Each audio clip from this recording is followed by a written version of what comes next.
Entonces, el diagnóstico en general de estas infecciones de piel son en general clínicas, ¿no? Clínicas, entonces, por lo cual yo tengo que saber cómo es la presentación clínica y qué agente etiológico estaría más relacionado, ¿no?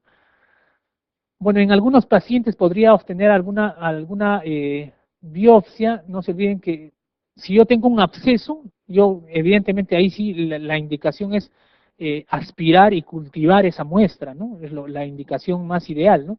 Pero si tengo una celulitis y en la cual no hay una lesión de continuidad, no hay una lesión de donde pueda tomar muestra, entonces ahí tengo que darle tratamiento empírico, ¿no? Cubriendo estos dos agentes etiológicos, ¿no? Entonces la biopsia muchas veces, muy pocas veces está indicada en realidad, pero sería ideal, especialmente en pacientes inmunosuprimidos o que tienen comorbilidades. El hemocultivo también tiene poco rendimiento, ¿no? Y solamente hay cuando hay una infección grave, hay una digamos, haya una migración, una sepsis severa, ¿no? De punto de partida dérmico y una bacteriemia que me permita aislar mediante hemocultivo, ¿no?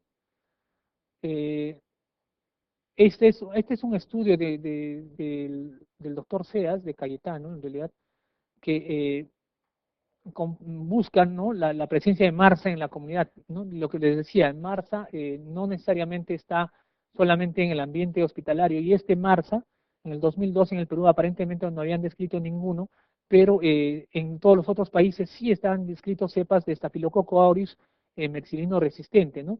Y el gen, como les decía, son genes. Este es un estudio de la doctora García, Coralí García, que aisló, por ejemplo, en 3 pacientes Staphylococcus aureus de la comunidad que tenía, vecino resistente de la comunidad que tenía una mutación en este cassette cromosómico MEC4. En realidad, el, el Staphylococcus aureus metilino resistente del hospital tiene otra mutación en otro cassette cromosómico que es el MEC3, ¿no? El MEC2 y MEC3, pero este tenía otra mutación en otro cassette cromosómico. O sea, con esto quiero decirles que nuevamente no es que el estafilococo metilino resistente del hospital haya salido a la comunidad, o un paciente que estaba hospitalizado ha llevado como portador a la comunidad, sino es otra mutación, ¿no? ¿Producto de qué? Probablemente del uso no racional de los antibióticos en la comunidad ha generado que estafilococo hayan tenido estas nuevas mutaciones a nivel de este cromosoma y produzcan pues también resistencia a antibióticos comunes, ¿no? Mexicilino resistente, no podemos utilizar ningún beta-lactámico en ese caso, ¿no? Y como les decía, también son cepas productoras de PBL, ¿no? Ese es famoso Phantom Valentin Leucocidin, ¿no? Ok, entonces el tratamiento de las infecciones en general, evitar usar pruebas radiológicas innecesarias, porque muchas veces sabemos que para que yo le tomo una radiografía a un paciente que tiene celulitis grave, digamos, probablemente para ver la extensión en tejido blando, porque las alteraciones en hueso no se van a ver en forma inmediata, ¿no es cierto? Como vamos a ver cuando hablemos de osteomielitis, las alteraciones radiológicas en un paciente que tiene infección de tejidos blandos y que estamos pensando que tiene osteomielitis, ya se presentan después de la segunda, tercera semana. Entonces, si yo tengo un paciente que tiene celulitis de 3 días de evolución, una radiografía en realidad no me va a ayudar en mayor cosa, solamente de repente me dará algún signo indirecto, ¿no? Pero en general, evitar el uso innecesario de pruebas radiográficas, ¿no? Cuando no son purulentas, no hay gas, entonces ahí probablemente la clindamicina y las cefalosporinas, como les mencioné, de primera generación son una buena alternativa, ¿no? Y en relación a Staphylococcus aureus, bueno, va a depender, no tenemos lamentablemente estudios de prevalencia de resistencia de Staphylococcus aureus metino resistente en la comunidad, entonces va a depender para elegir nuestra terapia antibiótica más adecuada, ¿no? En general, cuando es una infección, una celulitis leve, podemos utilizar estos medicamentos, pero si vemos que no está respondiendo al segundo o tercer día, pensemos en esa opción de un Staphylococcus aureus methicilino resistente, o sea, por eso que no está respondiendo, o la otra posibilidad es que tenga esta enzima, ¿no? Leucocidina LPB, y por lo cual debemos utilizar clindamicina, o debemos utilizar ya linezolid en esos pacientes, ¿no? Entonces, hay que pensar en esos pacientes la posibilidad de esos tratamientos, ¿no? Algunas situaciones especiales de infecciones de piel y tejido subcutáneo, por ejemplo, mordedura animal o humana animal, amoxicilina, ácido clavulánico, especialmente mordedura animal por el tema de la pasterola, ¿no? Multósida. Injurias con agua dulce, por ejemplo, hay ciprofloxacino, hay una bacteria que se llama Morganella morgagni que está asociada, por ejemplo, a injurias en agua salada y en agua dulce, ¿no? Por eso se utiliza quinolonas, ¿no? Morganella. En pacientes inmunosuprimidos, ¿no? Pseudomonas, ¿no? Pseudomonas, estenotrofomonas, bacilos gram negativos no fermentadores, también hay que cubrir en pacientes inmunosuprimidos y hongos, ¿no? Y algunas otras condiciones, por ejemplo, abscesos o micobacterias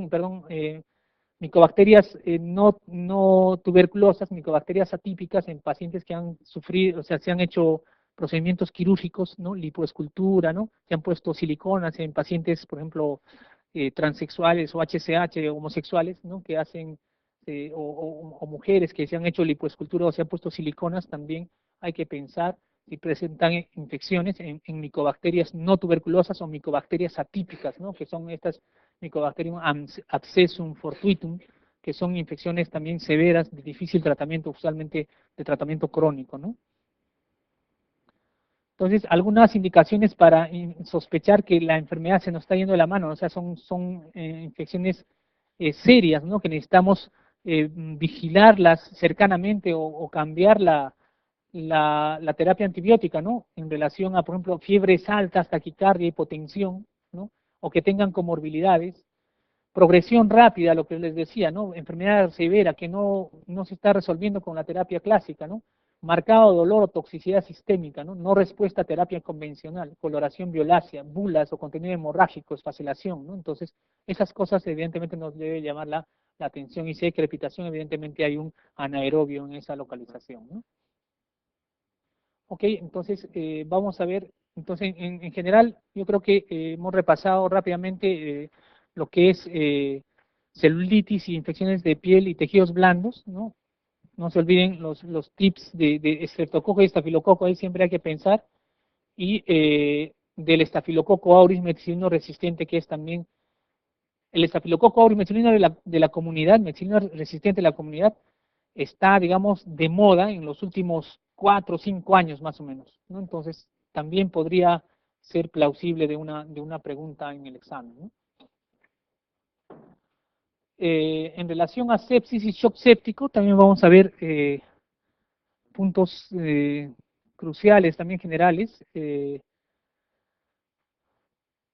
Hay una revisión que se hizo en el 2008, que es este Surviving Sepsis Campaign, perdón, que ha sido hecho en el Critical Care Medicine del 2008.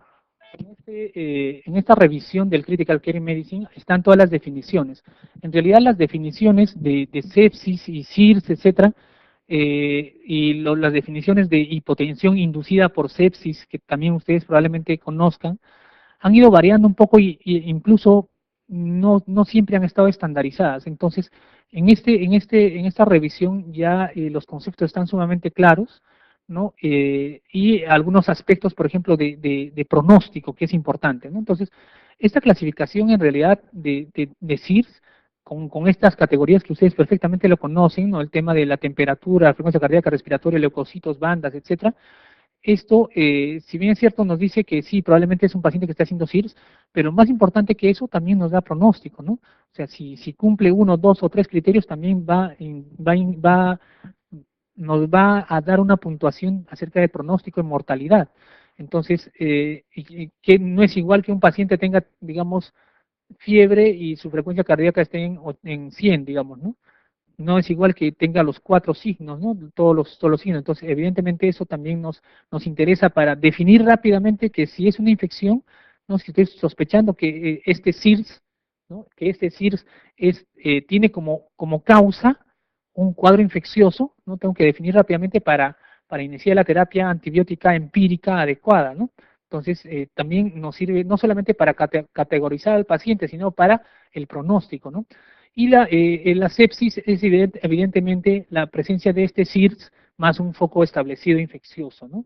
Eso es lo que les decía, ¿no? O sea, el tema de el SIRS está asociado a mortalidad. O sea, por ejemplo, sin SIRS tiene 3% de mortalidad. Dos criterios, 7%, ¿no? Tres criterios, cuatro criterios, 17%. O sea, si tiene cuatro criterios, durante SIRS, y probablemente sea un foco, y que tenga un foco infeccioso, ya, digamos, se compara con la mortalidad asociada a sepsis, ¿no? Entonces, eso también en ese eh, tiene como sustento evaluar adecuadamente a un paciente, ¿no?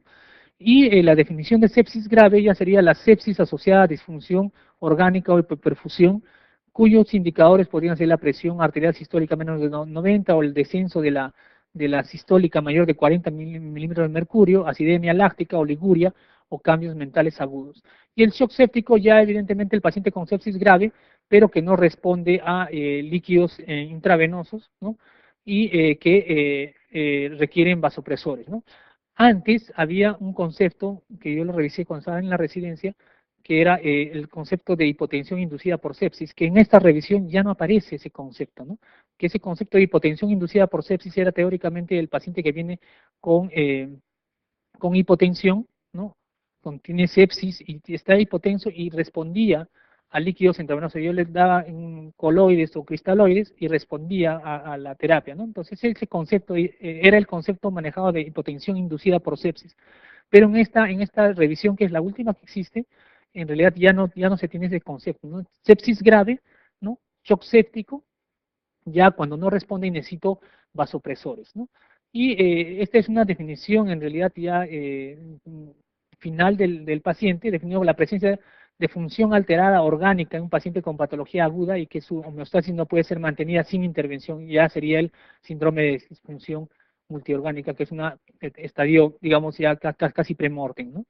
Entonces, en la fisiopatología de la sepsis y el shock séptico, en realidad, como ven, el SIRS, y ustedes también lo tienen sumamente claro el tema de la etiología, por ejemplo, del SIRS, ¿no? Que todo SIRS evidentemente no está asociado a un cuadro infeccioso, ¿no? Pero cuando está asociado a un cuadro infeccioso, ¿no? SIRS más un cuadro infeccioso de cualquier tipo, bacteriano, fúngico, etcétera, puede producir pues una sepsis severa o un shock séptico, ¿no? Los agentes etiológicos de la sepsis, en general, como ven, tanto en esta literatura como en esta literatura, dicen que los agentes etiológicos en general son, digamos, distribuidos equitativamente entre gram positivos y gram negativos. Y lo que sí es importante considerar es que las infecciones de tórax, abdomen y sistema genitourinario causan más del 80% de la sepsis, ¿no? Entonces, yo cuando tenga un paciente que viene con sepsis y no tiene un punto de partida aparente, tengo que buscar evidentemente tórax, o sea, pulmones, abdomen o sistema genitourinario, que sería lo más frecuente en los que debo buscar inicialmente, por lo menos, ¿no? Otro porcentaje más bajo que está creciendo y que está apareciendo ya como causa es la fungemia que habíamos comentado ya, ¿no? Entonces, dentro de la fisiopatología a nivel local hay una respuesta, ¿no? Con flujo de neutrófilos, ¿no? Activados, y en realidad eh, la respuesta inmunológica, la fisiopatología de la sepsis y del shock séptico está asociado más a la respuesta inmunológica más que al efecto directo del patógeno, ¿no? Entonces, la liberación de mediadores inflamatorios, la vasodilatación local, todas estas citoquinas e interleuquinas son las responsables del cuadro clínico en realidad, ¿no? Toda la cascada, toda esa catástrofe que se instala producto de la presencia de este patógeno y esa reacción inflamatoria que se desencadena es la causante de todo el cuadro clínico el shock séptico, ¿no? La permeabilidad endotelial, por ejemplo, aumentada, ¿no? La activación de las vías de coagulación y después el consumo de los factores de coagulación y la coagulación intravascular diseminada son factores que van a ocurrir inicialmente localmente, pero después a nivel sistémico, ¿no? Que va a llevar, pues, evidentemente al choque séptico, ¿no? Entonces, este es un cuadro bastante simple, sencillo, de cómo ocurren, digamos, sistemáticamente los pasos, digamos, desde un SIRS hasta un cuadro de shock séptico y después una falla orgánica múltiple, ¿no es cierto? Pero por ejemplo, este es un cuadro donde que ya evidentemente hay una serie de eventos que conducen a la liberación de la presencia de la bacteria, conduce a la liberación de citoquinas, ¿no? Interleuquinas, ¿no? Y por ejemplo, el óxido nítrico también, que es un factor importante que desencadena todo el cuadro de vasodilatación y todo el cuadro de shock, ¿no? Entonces, acá va a haber agentes mediadores proinflamatorios y agentes mediadores antiinflamatorios, ¿no? Dentro de toda esta cascada que se produce una vez que se presenta la bacteriemia, ¿no? Entonces, todos estos mecanismos finalmente producen pues disfunción orgánica y finalmente la muerte, ¿no? Entonces, hay vasodilatación, hay trombosis de capilares, ¿no? Hay toda la cascada de los mediadores celulares inflamatorios, ¿no? Interleuquinas, citoquinas, etcétera, son liberados. Como ven, hay una serie de elementos, TNF-alfa, interleuquinas, complemento, óxido nítrico, todos ellos pues juegan un rol importante cada uno a diferentes niveles para que se establezca toda esta cascada de la inflamación y del shock séptico, ¿no? Iniciado por un agente infeccioso, ¿no? Usualmente, más frecuentemente bacteriano, ¿no? Entonces, la lesión celular es inducida por efecto proinflamatorio potente, ¿no? Factores quimiotácticos de neutrófilos, o sea, todo es producido, como ven, la mayoría de todos esos efectos, ¿no? De la lesión celular son inducidos por la respuesta inmunológica más que por el agente etiológico mismo, ¿no? Hay activación y degranulación de neutrófilos, ¿no? Hay aumento de la permeabilidad vascular, lo cual contribuye al choque, ¿no? Hay liberación de interleuquinas que inicialmente pueden servir, digamos, para una respuesta inflamatoria, pero después se vuelve en contra del órgano, ¿no? De la persona, ¿no?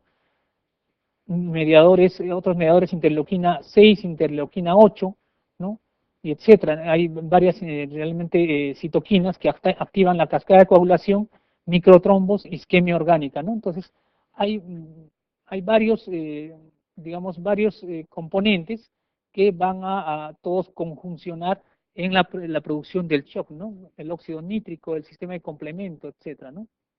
Y finalmente que va a llevar pues a la disfunción orgánica y muerte, ¿no? Entonces, en general todo sería ese el- la fisiopatología del sepsis y el shock séptico, y no se olviden que finalmente lo que se produce es un shock distributivo, ¿no?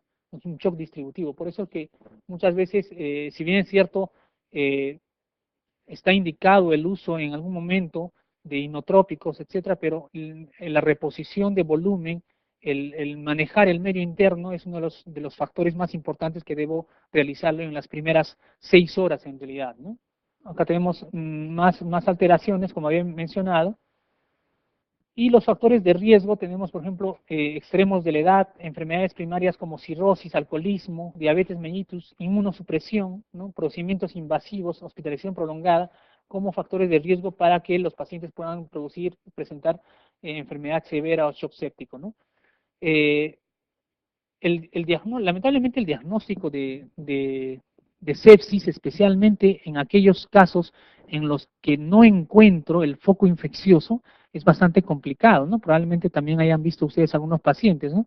En UCI, por ejemplo, cuando un paciente ingresa a UCI, el 50% de los pacientes que no tienen diagnóstico de ingreso fallecen, ¿no? O sea, la mortalidad se eleva cuando un paciente ingresa a UCI, por decir, en shock séptico o en shock, por decir, no sea distributivo, etcétera, sin etiología conocida o sin etiología determinada, ¿no? Si es un shock séptico sin foco definido, ese paciente tiene una mortalidad elevada, ¿no? Entonces, o es un shock sin etiología aclarada, también tiene una alta mortalidad. Entonces, clínicamente tenemos algunos criterios para sospechar, ¿no? El tema del CIRS, etcétera, ¿no? Tenemos algunos mediadores por laboratorio, podemos tener algunas ideas, la habíamos comentado de la reacción leucemoide o las leucopenias en infecciones, ¿no? Eh, un examen laboratorial que está siendo utilizado cada vez más es la procalcitonina, ¿no? Teóricamente la procalcitonina me permitiría diferenciar si mi CIRS es por un cuadro inflamatorio general, por alguna enfermedad autoinmune, reumatológica, etcétera, etcétera, por otras causas no infecciosas. O sea, la procalcitonina me podría definir si este CIRS es por infección o este CIRS no es por infección. Entonces, es una ayuda importante que últimamente se ha estado revisando bastante, ¿no?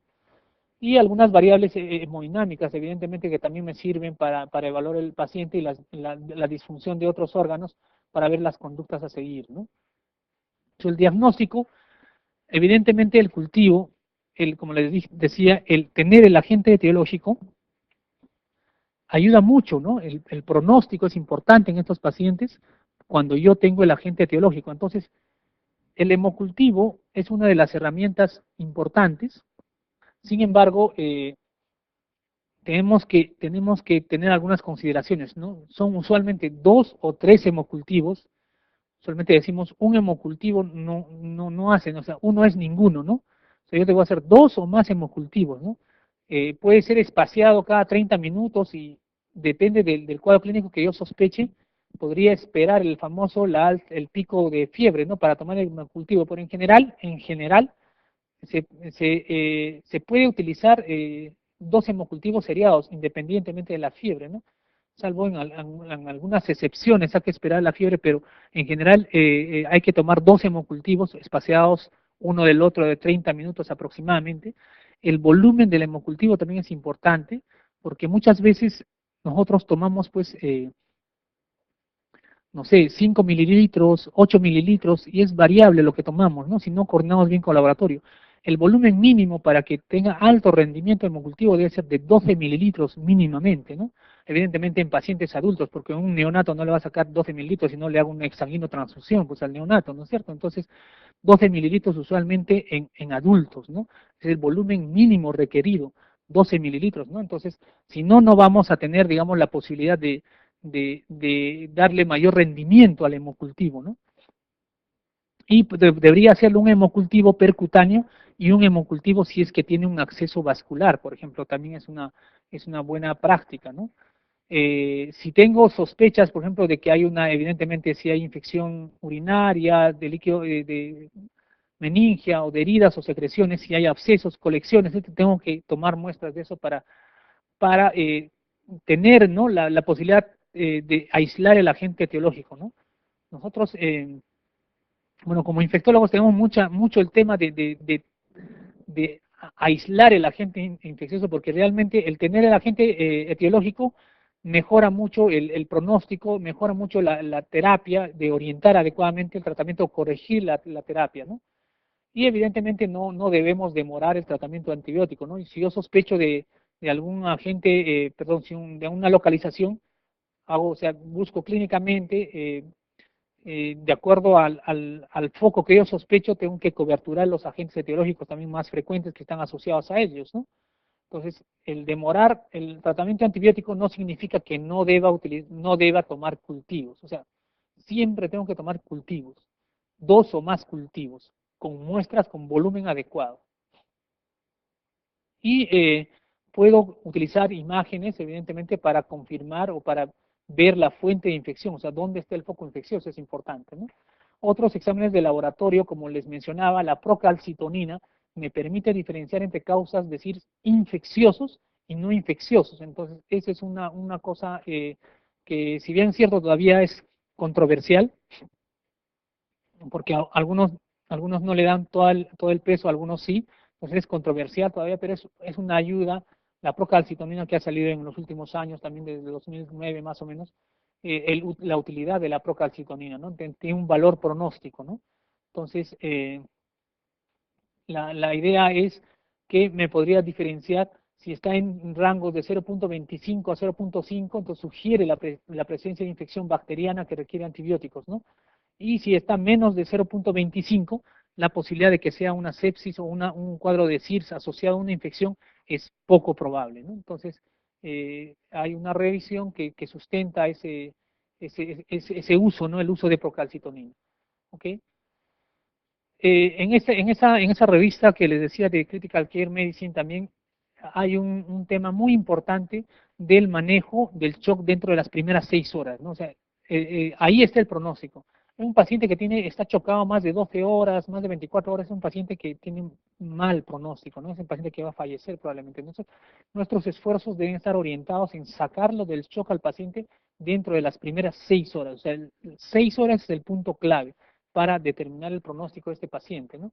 Entonces, las primeras 6 horas, ¿no? Debemos hacer resucitación, ¿no? Intubación, sedación, cristaloides, tratar de que la PVC esté entre 8 y 12, ¿no? Si es necesario vasoactivos, utilizar vasoactivos, transfusiones para tener una hemoglobina, un hematocrito mayor de 30, y si es necesario inotrópicos, inotrópicos, ¿no? Entonces, las primeras 6 horas son las primeras 6 horas claves del paciente, ¿no? Si es un paciente que ya ha pasado estas horas y persiste en shock séptico, el pronóstico se ensombrece terriblemente en esos pacientes, ¿no? Entonces, eh, debemos utilizar transfusiones para mantener hematocritos mayores de 30, podemos utilizar dobutamina, si el hematocrito cae nuevamente a las 12 horas, cae menos de 30, otra transfusión, etcétera, ¿no? Entonces, digamos, actuar rápidamente en las primeras horas, ¿no? Iniciar antibióticos de amplio espectro, ¿no?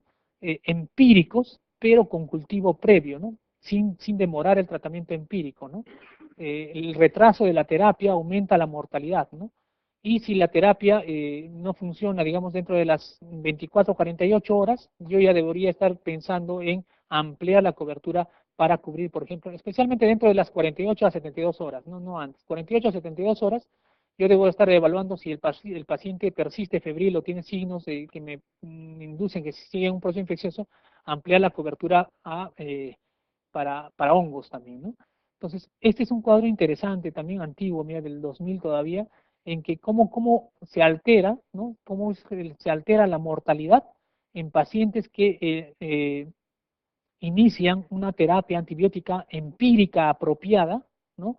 Frente a la mortalidad en pacientes que tienen terapia empírica antibiótica inicial inapropiada, ¿no? Entonces, evidentemente, la diferencia es marcada, ¿no? En relación a que si yo sé elegir la terapia antibiótica, ¿y cómo sé elegir la terapia antibiótica? Todo lo que hemos hecho en la mañana, ¿no? Las bacterias, gran positivos, gran negativos, qué debo cubrir, qué foco, etcétera, etcétera, ¿no? Entonces, como ven, con esto estamos redondeando toda la clase de la mañana, ¿no? Eh, Esta es la terapia empírica inicial, ¿no? Si es foco desconocido, vancomicina, levofloxacino. Yo en general a la vancomicina le considero un mal antibiótico. La vancomicina es un mal antibiótico porque tiene un espectro muy reducido sobre Staphylococcus aureus meticilino resistente. O sea, si yo comparo incluso Staphylococcus aureus meticilino resistente, ¿cuál es mejor? Vancomicina o, bueno, en meticilino resistente la elección es vancomicina, ¿no es cierto? O linezolid. Pero si yo comparo un estafilococo aureus meticilino sensible, oxacilina es superior a vancomicina. Oxacilina es superior a vancomicina en meticilino sensible, ¿no? Entonces, la única utilidad de vancomicina, y considerando que tiene sus efectos colaterales, ¿no? El rash, el síndrome de hombre rojo, la insuficiencia renal, leucopenia, etcétera. Entonces, el único beneficio es cuando yo tengo un estafilococo aureus meticilino resistente y tengo la sospecha, digamos, o tengo la confirmación ya, ¿no? Porque si de inicio no me sirve, porque oxacilina es superior a vancomicina en meticilino sensible. ¿Ok? Entonces, hay que considerar vancomicina en algunos casos, ¿no?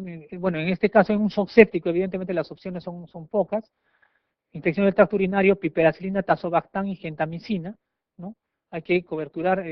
Evidentemente, la terapia antibiótica va a depender de qué foco estoy sospechando, ¿no? Evidentemente, ¿no? Si estoy sospechando que hay una candidemia, especialmente si no hay respuesta al antibiótico 48 horas después de tratamiento, fluconazol puedo utilizar. Tratamiento antibiótico combinado en pacientes neutropénicos. En pacientes neutropénicos también no se olviden, siempre en cándida por el tema de la disminución de los granulocitos es un factor de riesgo para micosis, ¿no? Vasopresores, ¿no? Si necesito utilizarlos, utilizo vasopresores. Corticoides también, corticoides, otra vez, los corticoides son útiles en las primeras 6 horas. O sea, después de las 6 horas también ya la posibilidad de utilizar corticoides, ya hay varias revisiones que indican la utilidad, o sea, si realmente es útil o no el utilizar corticoides después de las 6 horas, ¿no? O después de las 24 horas. Y esta es otra droga que ha salido que se llama la proteína C activada, ¿no? Que se utiliza también, ¿no? La proteína C activada, que tiene varios nombres comerciales, que se puede utilizar en pacientes que tienen un Apache 2 mayor de 25, ¿no? El Apache 2 criterio de, ¿no?, de severidad de un cuadro. Entonces, si tiene un Apache 2 que es mayor de 25, o sea, riesgo alto de muerte, una clasificación de alto riesgo, ¿no? Apache 2, 25, severo. Entonces, ahí se puede utilizar proteína C activada, o sea, en pacientes que ya están en estadios ya bastante avanzados, no administrar en pacientes postquirúrgicos menos de 30 días y no está recomendado en otros, o sea, básicamente en riesgo de muerte, este es básicamente casi una terapia de rescate, ¿no? Entonces ahí tiene su rol, su lugar, la proteína C activada, no solamente en esos casos, no está demostrado la utilidad en otros casos, ¿no? Sumamente cara también la droga hasta el momento, ¿no? Hemoderivados, lo que les mencionaba, hemoglobina mayor de 7 debemos tener, ¿no? 7 a 9, si no es así, transfundir siempre. Y algunos criterios, evidentemente, de ventilación mecánica, ¿no?, que hay que considerar también para disminuir la injuria, ¿no? Sedación, analgesia, bloqueo neuromuscular. La glucosa también es un parámetro que siempre debemos vigilar, menor de 150, ¿no? Monitorizar cada 1 a 2 horas hasta valores estables, ¿no? La hemodiálisis si es necesaria, la profilaxis contra trombosis profunda, ¿no? Medias de compresión, etcétera. Esto también es un tema que siempre ha sido motivo de revisión, el uso de bloqueadores H2, el tema de, por ejemplo, de utilizar antiácidos o bloqueadores H2 o H1, aparentemente en algunos estudios ha aumentado el riesgo de neumonía aspirativa, por ejemplo, entonces, pero está recomendado aún, pero siempre hay que vigilar otras cosas que podrían producirse. Entonces, las conclusiones para el tema de sepsis shock séptico, fundamentalmente, hay que mantener, las 6 horas son fundamentales, las primeras 6 horas de intervención son fundamentales, hay que mantener una previsión venosa central entre 8 a 12 por los medios que sean necesarios, ¿no? 8 a 12, ¿no? La PAM hay que mantener en mayor de 65, una diuresis de mayor de 0.5 miligramos por kilo por hora, y una saturación venosa central mayor de 70 o mayor o igual de 70, ¿no? Por lo menos. Entonces, en general, para hacer una recopilación de sepsis shock séptico, los agentes etiológicos perdón, los focos pulmonar, abdominal, genitourinario, más del 80%, usualmente cocos gram positivos y gram negativos, y en realidad mitad, 40% más o menos, el porcentaje restante por otros, y micosis en un 2% aproximadamente, ¿no?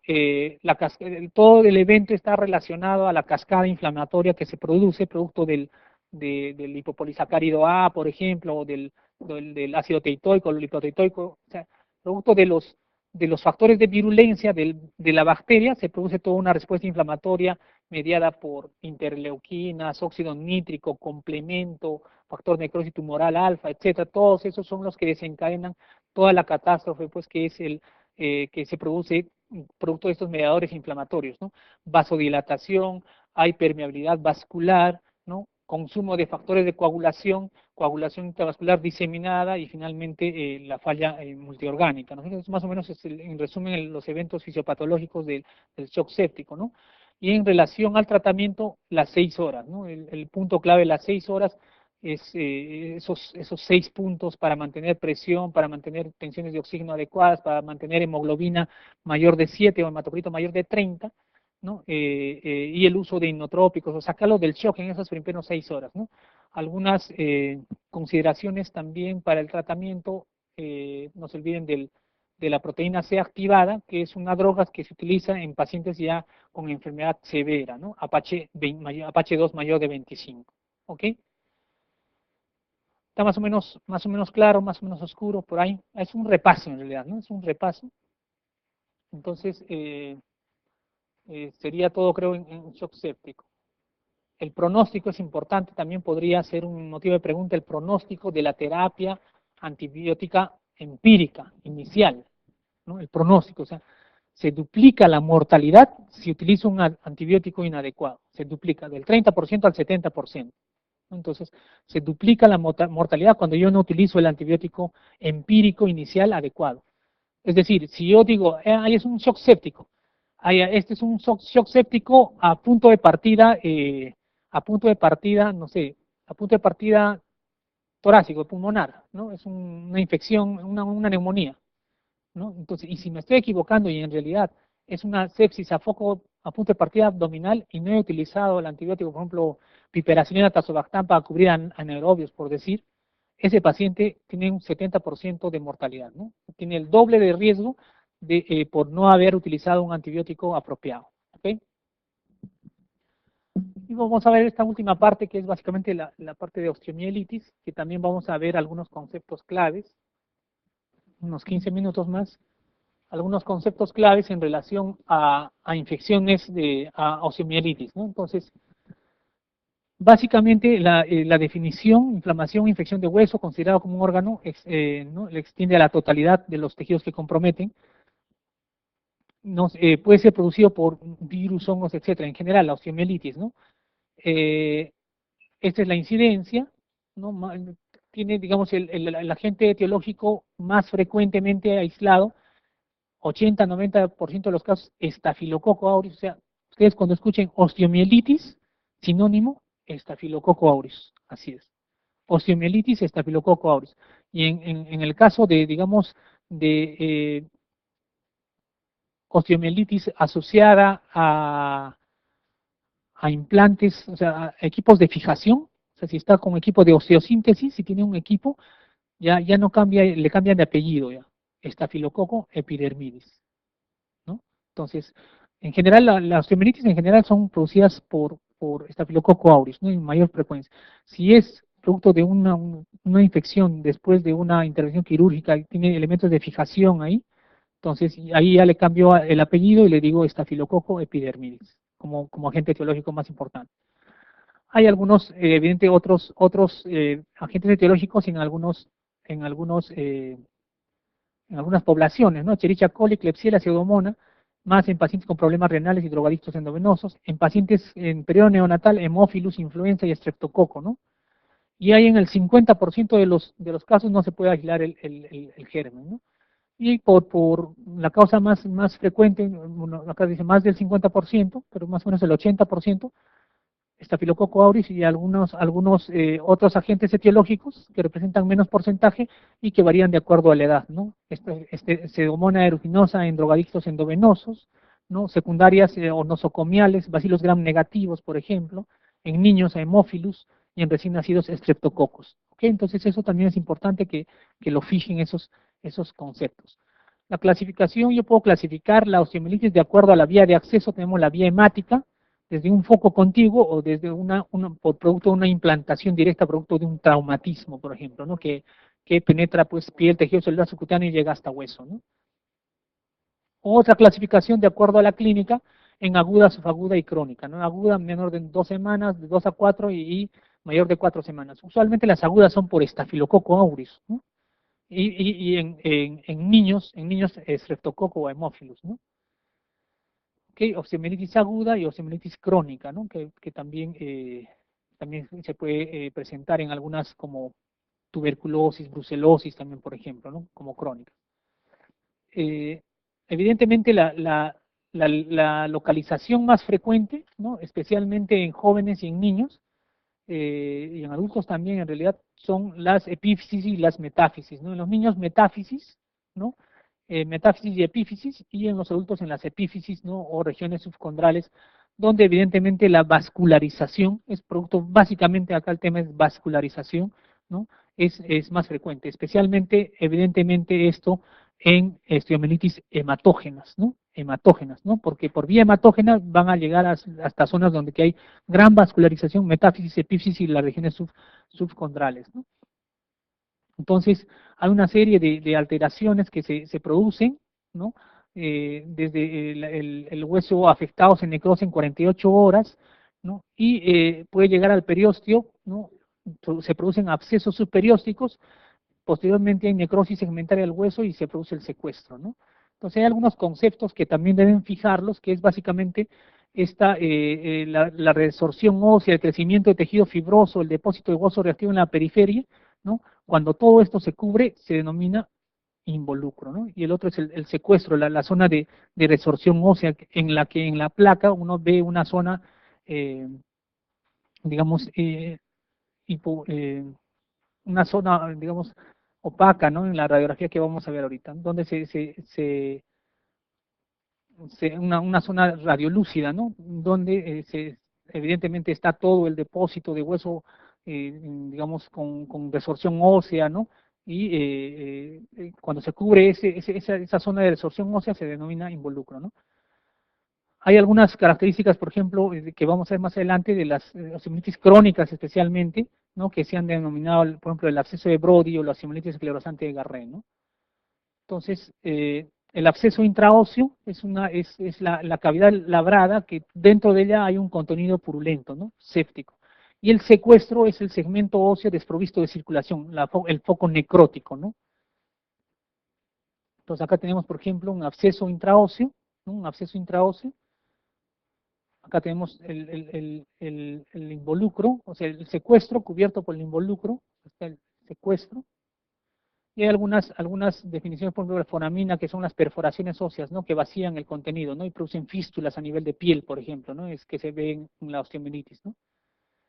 Entonces, la osteomielitis hematógena, tenemos la bacteriemia y la localización en huesos largos, ¿no? Especialmente en las epífisis y metáfisis, fundamentalmente por la circulación más lenta, ¿no? La fagocitosis menos activa y el pH más ácido, ¿no? Entonces son los factores que determinan la localización de las osteomielitis hematógenas, ¿no?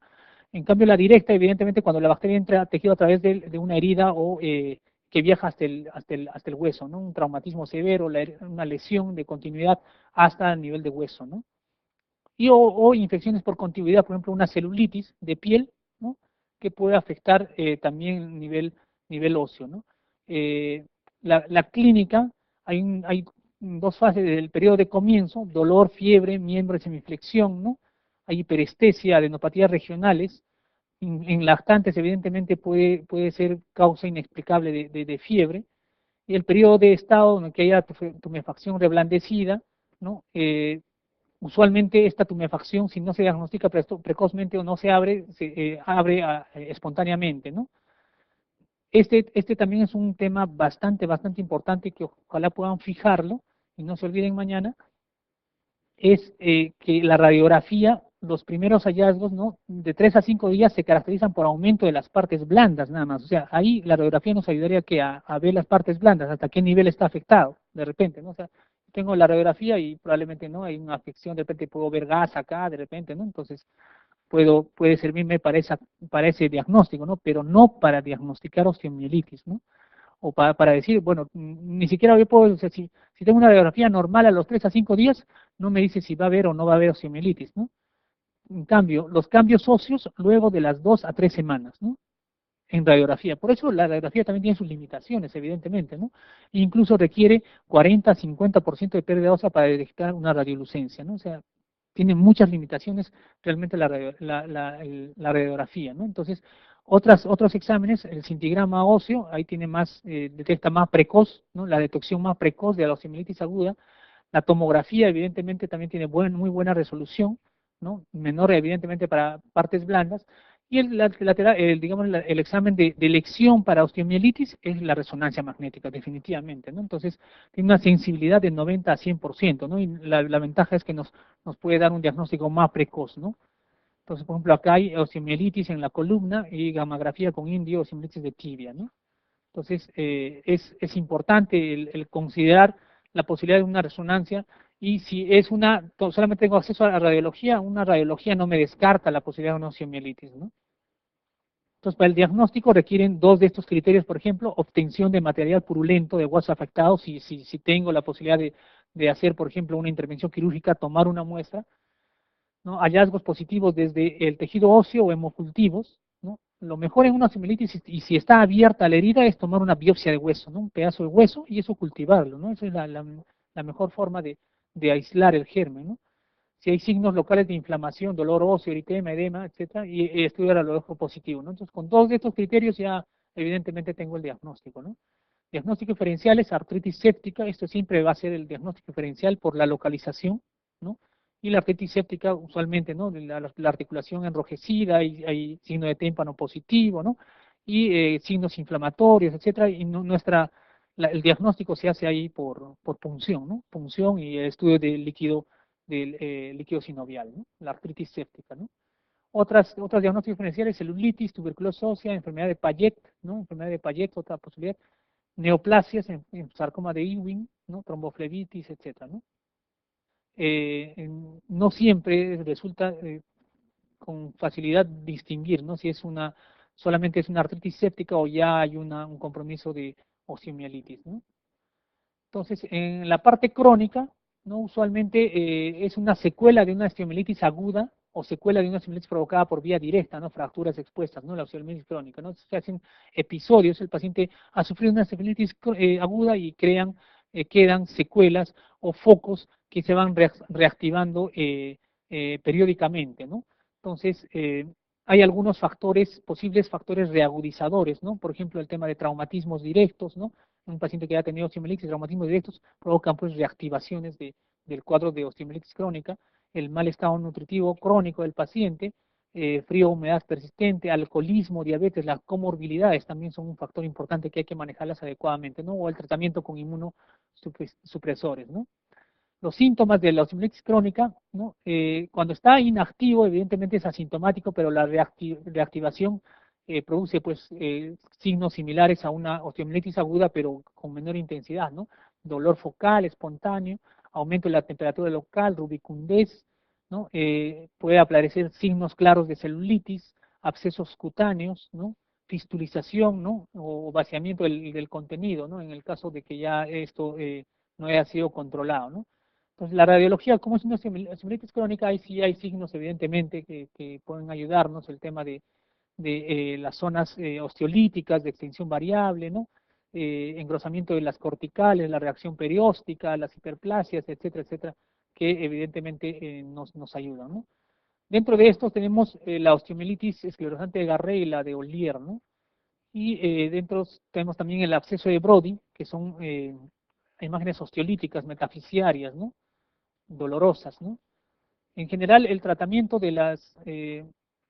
bueno, acá tenemos el tratamiento de las osteomielitis crónicas, en general son el tratamiento antibiótico por el periodo que esté haciendo la fase aguda, y después son tratamientos crónicos, ya, ¿no? Medidas generales, reposo absoluto, si es necesario la cirugía o reintervenirlo, habría que reintervenirlo para sacar todo el secuestro, toda la afectación ósea que se haya producido, ¿no? Para hacer una cura quirúrgica, ¿no? Entonces, abscesos de Brody, por ejemplo, acá prácticamente es cirugía, ¿no? O sea, en osteomielitis crónica la principal intervención es cirugía, ¿no? O sea, antibióticos ahí juegan un rol un poco bajo, su rol es pequeño en realidad, ¿no? Y la osteomielitis crónica esclerosante de Garré, ¿no? Con lesiones acá en las zonas tibiales, ¿no? Entonces, el tratamiento, duración variable aproximadamente 4 a 6 semanas, el tratamiento en general de la osteomielitis aguda. Entonces, en la osteomielitis aguda, la terapia empírica inicial, la terapia antibiótica también es fundamental. No se olviden también, especialmente en niños, ¿no? Si nos demoramos en dar tratamiento empírico de la osteomielitis, ¿no? Si nos demoramos también generan secuelas, ¿no? En niños, especialmente cuando hay afectación de metáfisis, finalmente quedamos niños secuelados con una extremidad más corta que la otra, por ejemplo, ¿no? Entonces, eso también hay que considerarlo para el pronóstico, ¿no? La inmovilización, el drenaje, si es necesario. Entonces, no se olviden, Staphylococcus aureus, entonces las combinaciones que tengo que hacer es fluoroquinolona, una clindamicina, rifampicina, cotrimoxazol, más un betalactámico, un glucopéptido, un aminoglucosa. O sea, esto más esto, ¿no? No hay una terapia de elección en realidad. Idealmente, la combinación más frecuente es un betalactámico más una fluoroquinolona. Esa es la combinación más frecuente para osteomielitis, ¿no? Un betalactámico más una fluoroquinolona, y el betalactámico que tenga acción antiestafilocócica también, ¿no? Para potenciar también la acción para potenciar la acción de la fluoroquinolona, ¿no? Entonces, la terapia de elección usualmente en osteomielitis aguda, fluoroquinolona o clindamicina o rifampicina o cotri más una combinación de estas, ¿no? Entonces, la elección, como les decía, beta-lactámico más fluoroquinolona. Vancomicina, ¿no? Le hemos bajado el dedo a la vancomicina, ¿no? No es una opción, digamos, la más adecuada, ¿no? A no ser que tengamos la certeza, por ejemplo, le hemos iniciado un beta-lactámico más fluoroquinolona, ¿no? Y de repente hemos aislado una muestra y ya salió estafilococo metilino resistente. O sea, ahí vancomicina, ¿no? Pero no es una opción de arranque, digamos, vancomicina, ¿no? O sea, idealmente, ¿no? Idealmente no. Pero si no hay opciones, vancomicina sería la alternativa. Inmovilización y drenaje, ¿no? Es la parte de la terapia también, ¿no? En cambio, la tortilla se invierte cuando hablamos de tratamiento de osteomielitis crónica, ¿no? Ahí ya el tratamiento quirúrgico es lo que pesa más, ¿no? El tratamiento quirúrgico, o sea, debridar el absceso, sacar toda la zona de necrosis, etcétera. Y muchas veces, como ustedes saben, también han visto, se deja abierta la lesión, ¿no es cierto? Por meses, incluso para drenar, o solamente se dejan puntos de afrontación solamente, ¿no? Y la antibioticoterapia específica, muchas veces aislamos el germen, ¿no? La bacteria, y muchas veces ahí sí ya tiene utilidad pues linezolid, vancomicina, si estamos frente a un estafilococo aureus metilino resistente o a algún otro germen o bacteria aislada, ¿no? Entonces, no se olviden la resección de secuestros de la zona infectada, de las partes blandas, si es necesaria la reconstrucción, ¿no? Y está asociado más bien a estos tipos de pacientes, ¿no? Infecciones de prótesis, ¿no? De prótesis en pacientes posquirúrgicos, ¿no? Y en pacientes diabéticos, ¿no? Entonces, estas son las opciones de tratamiento, ¿no? Cefalosporina con o sin gentamicina o rifampicina o fluoroquinolona más rifampicina, ¿no? Son opciones de tratamiento, ¿no? Cefalosporina más rifampicina. Rifampicina es una buena opción también, ¿no? Doxiciclina, trimetropin también son opciones interesantes para el manejo de estos pacientes, ¿no?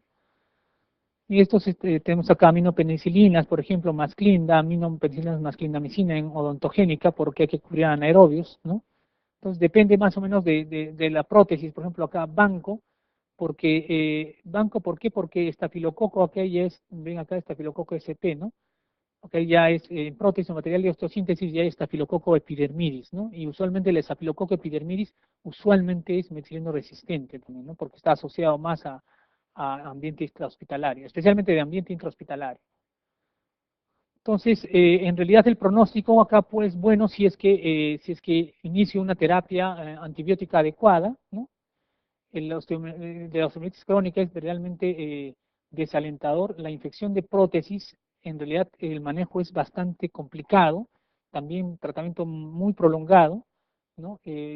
Y lo fundamental en infecciones de prótesis, lo primero que no quieren hacer los traumatólogos es quitar el material de osteosíntesis.